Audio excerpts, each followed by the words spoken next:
हम बता दी रउरा लोग के कि पावर स्टार पवन सिंह ने किया बहुत बड़ा रिकॉर्ड।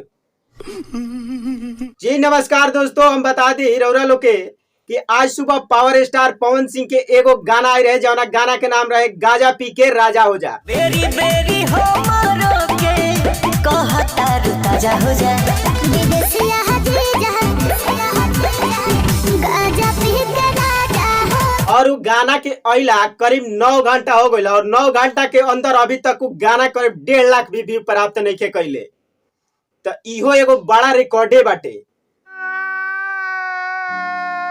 हम बता दी रउरा लोग के कि सावन 2 महीना के लागल लाटे और इस सावन में दोनों स्टार के बहुत सारा गाना आयल।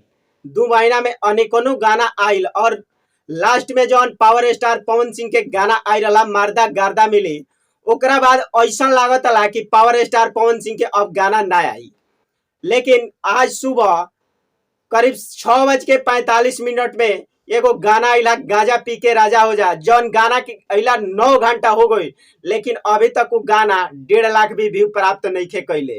खैर ऐसा कोनो बात नहीं खे, पावर स्टार ही होले, काहे से कि अनेकों गाना आयल बाटे। अभी तक के सावन के सबसे नंबर 1 गाना पावर स्टार के बाटे, 2 गो गाना बाटे, हर एक तरह से पावर स्टार नंबर 1 पे बाने।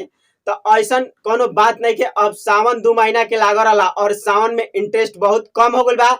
एकरा चलते गाना अब कम बाजी सावन के, काहे से कि अब भोजपुरी और दशहरा देवी गीत आवे के समय हो गइल बाटे। एकरा चलते ई गाना के लेवल तनी डाउन हो गइल बाटे। चलो अब उड़त उड़त हवाई जहाज हो जा।